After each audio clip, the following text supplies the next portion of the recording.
থাইল্যান্ডে ৬ দিনের সরকারি সফর শেষে আজ দেশে ফিরছেন প্রধানমন্ত্রী।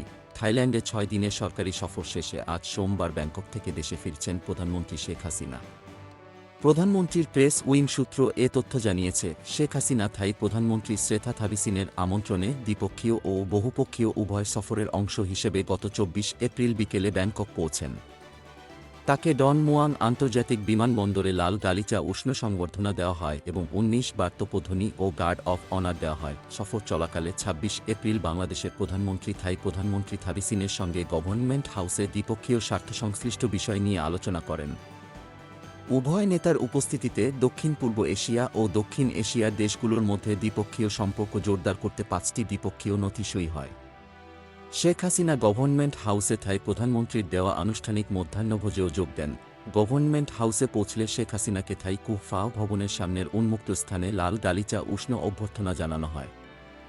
প্রধানমন্ত্রী ২৫ এপ্রিল জাতিসংঘের এশিয়া ও প্রশান্ত মহাসাগরীয় অর্থনৈতিক ও সামাজিক কমিশনের ইউএনএসক্যাপ ৮০তম অধিবেশনে যোগ দেন।